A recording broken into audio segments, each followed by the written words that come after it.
अस्सलाम वालेकुम वरहमतुल्लाहि वबरकातुहू my beautiful sisters. So this is day 1 of healer heart healing series. So जैसा कि मैंने कहा था कि मैं हर दिन जो वीडियो लेके आऊँगी वो आपके लिए एक हीलिंग वीडियो होगी, वो आपके लिए एक हीलिंग सेशन होगा। तो डे 1 को मैंने 2 पार्ट में डिवाइड किया है। पार्ट 1 में मैं बात करूँगी कि आपके जो आप अनलव्ड महसूस करते हैं, जो आप अंदर खालीपन महसूस करती हैं, उसका क्या रीज़न है। और पार्ट 2 में मैं बताऊंगी कि आपको अपनी हीलिंग जो है वो किस तरह से शुरू करनी है, कहाँ से शुरू करनी है। और मैं आपको 5 जनरल प्रॉम्प्ट्स भी दूंगी, जिससे आप जब वो जनरल प्रॉम्प्ट्स को लिखेंगे तो आप अपने अंदर ढूंढ सकें कि जो अनलव्ड की जो फीलिंग है वो शुरुआत कहाँ से हुई थी। सो जस्ट लेट्स स्टार्ट करते हैं। तो सबसे पहले मैं बात करूँगी कि जो आपको ये जो अनलव्ड महसूस हो रहा है, जो आपको अंदर ये एक खालीपन महसूस हो रहा है, जो आपको अंदर ये जो तकलीफ़ है, ये आपको क्यों महसूस हो रही है, इसके क्या रीज़न है। तो इसका पहला रीज़न है कि आपके बचपन से कहीं ना कहीं आपने एक पैटर्न डेवलप कर लिया, एक बिलीफ सिस्टम आपके जहन में आया है कि अगर आपको प्यार चाहिए तो आपको दूसरों को खुश करना पड़ेगा। If you want to be worthy of love you have to please others.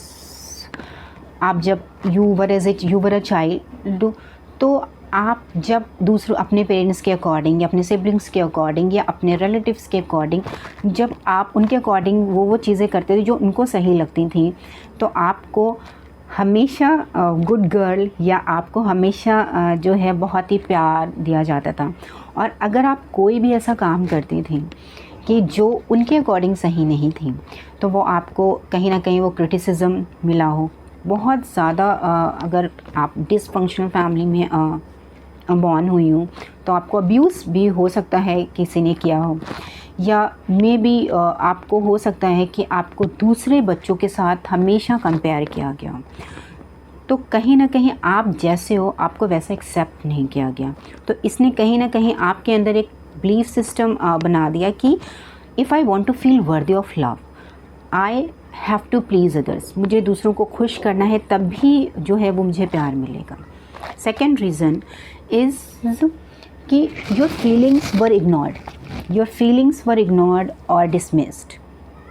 हो सकता है आप कभी रोएं, आपको ये बोल दिया गया हो कि क्यों रो रही हो, या आपसे कभी पूछा ही नहीं गया हो कि क्यों रो रही हो, जेन्यून रीज़न क्या है। और आप हर्ट हुए हो तो आपको ये कहा गया हो कि ओवर इमोशनल हो, बहुत सेंसिटिव हो, बहुत छोटी छोटी बातों पे बुरा मान जाती हो, या इतना ओवर सेंसिटिव होना भी सही नहीं है, इतना इमोशनल होना भी सही नहीं है, और जो बहुत ज़्यादा ओवर रिएक्टिंग करती हो, अपनी ये ओवर रिएक्टिंग मत करो।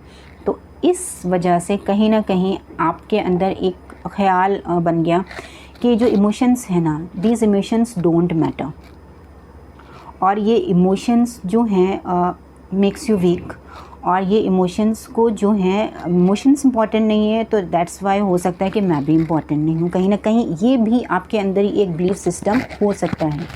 And the third reason is आपने हर रिश्ते में सिर्फ़ और सिर्फ दिया। फॉर एग्ज़ाम्पल, आपने जितने भी आपके जो रिश्ते हैं, आपने सिर्फ़ और सिर्फ दिया हो, और सिर्फ अपना वक्त दिया, अपनी मोहब्बत दी, और आपने मतलब ओवर गिविंग, आप हमेशा से ओवर गिविंग रहे हो। आपने वो रिसीव नहीं, आपको मोहब्बत नहीं मिली, आपको वैल्यू नहीं मिली, आपको you didn't feel as seen, लेकिन तब भी आप देते रहो। और इस ओवर गिविंग होने की वजह से आपका जो दिल है वो कहीं ना कहीं खाली हो गया, और आप उस खाली दिल से भी दिए जा रहे हो। And the fourth reason is किसी ने आपको रिजेक्ट किया, तो आपने उस चीज़ को अपनी वर्थ से कनेक्ट कर दिया। किसी ने रिजेक्ट किया, किसी ने आपको छोड़ दिया, या किसी ने आपको चूज़ नहीं किया, और आपने ये एक बिलीफ बना लिया कि हो सकता है मैं ही अच्छी नहीं हूँ, I am not good enough, और मेरे अंदर ही कोई कमी है, दैट्स वाई ये चीज़ मेरे साथ हुई है, और मैं शायद आई एम नॉट लवेबल, मैं प्यार के लायक ही नहीं हूँ, दैट्स वाई ये जो मेरे साथ किया गया है, इन्होंने जो मुझे रिजेक्ट किया है या इन्होंने मुझे छोड़ दिया है, वो मेरी ही वजह से मुझे छोड़ा गया है।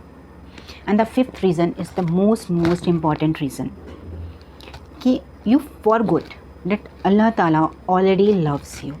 Yes, you listen it right. एक होता है कि हम सभी बचपन से ये जानते हैं कि अल्लाह ताला हमारे साथ है। एक ये होता है कि आपको अंदर से महसूस करना, जब वो मोहब्बत, वो अल्लाह की मोहब्बत, वो चीज़, वो खुलूस, वो नूर हमें वो अंदर से महसूस नहीं होता है, तो कहीं ना कहीं हमारे अंदर वो खालीपन, वो आप हमारे अंदर वो प्यार की कमी जो हमें महसूस होती है खुद के लिए, वो बेचैनी, वो कहीं ना कहीं हमें अंदर से बेचैन करती रहती है, क्योंकि हम ये भूल गए हैं कि अल्लाह ताला हमें हमेशा हमेशा मोहब्बत करते हैं। हम जैसे हैं हमसे वैसे ही मोहब्बत करते हैं। कुरान में सूरह दुहा में अल्लाह ताला ने फरमाया है कि तुम्हें तुम्हारे रब ने ना तो छोड़ा है और ना ही तुम्हारा रब तुमसे नाराज़ है। और बिल्कुल बेशक बात सही है कि अल्लाह ने कुरान में सूरह दुहा में ये बात बता दी कि अगर तुम्हें ये महसूस हो रहा है, अगर तुम ऐसे फ़ेज़ में हो या ऐसे तकलीफ़ में, ऐसे दर्द में हो, तुम्हें महसूस हो रहा है कि ये ऐसा तो नहीं है कि मेरे अल्लाह ताला मुझसे नाराज़ है, ऐसा तो नहीं है कि मेरे अल्लाह ताला मुझसे मोहब्बत नहीं करते, ऐसा तो नहीं है कि अल्लाह ताला ने मुझे छोड़ दिया। अल्लाह ताला ने इस आयत के थ्रू ये बात क्लियर कर दी है कि ना तो उसने आपको छोड़ा है, ना तो अल्लाह ताला ने आपको मोहब्बत करना छोड़ा है, ना तो अल्लाह ताला आपसे नाराज़ है। बस और बस आपको ये चीज़ क्यों नहीं महसूस हो रही है? क्योंकि आपने वो जो मोहब्बत है ना, वो लोगों में ढूंढी, जो मोहब्बत जो है वो आपके अंदर अल्लाह ताला ने डाली हुई है, जो आपके अंदर है, वो कहीं ना कहीं बचपन के पैटर्न की वजह से, फीलिंग्स को इग्नोर करने की वजह से, बहुत ज़्यादा ओवर गिविंग होने की वजह से, बहुत ज़्यादा अपने आप से मोहब्बत ना करने की वजह से, हमने जो हमारे अंदर जो वो मोहब्बत है वो हम भूल चुके हैं। और जब हम ये भूल चुके हैं तो हमें ये भी लगने लगता है कि अल्लाह ताला शायद हमसे मोहब्बत नहीं करते, शायद वो हमें छोड़ चुके हैं, शायद वो हमसे नाराज़ है। तो आपके अल्लाह ने आपको कभी भी नहीं छोड़ा है, वो आपसे बिल्कुल भी नाराज़ नहीं है। और ये सूरह दुहा की इस आयत से अल्लाह ताला ने बिल्कुल क्लियर कर दिया है।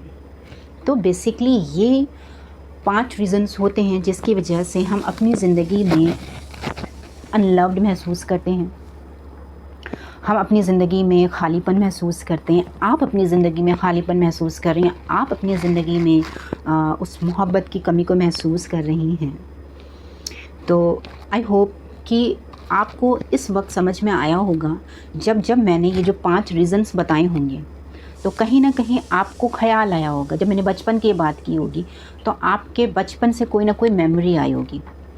जब मैंने आपसे बात की होगी फीलिंग्स इग्नोर करने की, तो आपको कोई मेमोरी माइंड में आई होगी। जब मैंने ओवर गिविंग की बात की होगी तब भी कोई मेमोरी आई होगी।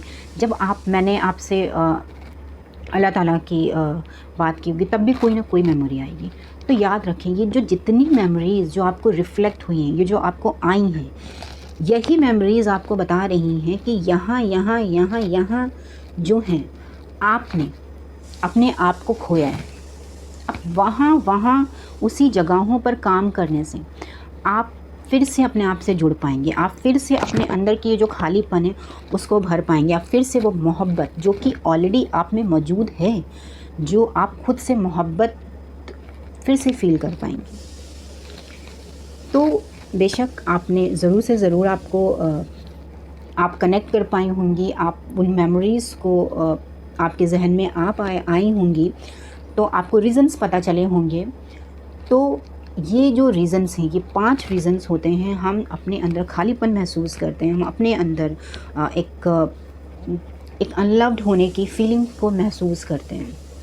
तो जब कभी भी आपको ये एहसास हो तो आप बस ये सारे रीज़न्स कि अच्छा ये रूट कॉजेज़ हैं, that's why I am feeling this. अब जो मैं पार्ट 2 है उसमें मैं बात करूँगी कि अब आपको रीज़न्स पता चल गए कि अच्छा ये मेरे साथ हुआ है, और ये सारी चीज़ें इसकी वजह से ये जो मेरे अंदर ये जो फीलिंग ऑफ बीइंग अनलव्ड आ रही है, ये फीलिंग जो आ रही है ये इस वजह से आ रही है। तो अब आपको हीलिंग कैसे शुरू करनी है, आपको हीलिंग का फर्स्ट स्टेप क्या लेना है, आपको तो वो मैं जो हूँ वो नेक्स्ट पार्ट में बात करूँगी। सो आप एक डायरी लीजिए, जो जो मैं सेशंस यहाँ पे जो भी मैं वीडियो यहाँ पे अपलोड कर रही हूँ, तो उसके आप नोट्स भी बनाते रहें ताकि इन फ्यूचर भी वो आपको काम आ सकें और आप एक कनेक्शन फील कर सकें। क्योंकि जब आप लिखती हैं, जब आप सुनती हैं, तो वो कनेक्शन होता है, एक कनेक्शन बिल्ड होता है। और लेकिन जब आप उस चीज़ को लिखती हैं तो कहीं ना कहीं वो एक कनेक्शन और गहरा हो जाता है। और मैं चाहती हूँ कि मैं सिर्फ वीडियोस ये जो बना रही हूँ वो सिर्फ देखने के लिए ना बनाऊँ, इससे किसी ना किसी मेरी प्यारी सी बहन को एक मदद मिल सके, एक हीलिंग मिल सके और वो अपनी इस तकलीफ़ से बाहर आ सके। सो आई होप आप मेरा पार्ट 2 ज़रूर से ज़रूर देखेंगे।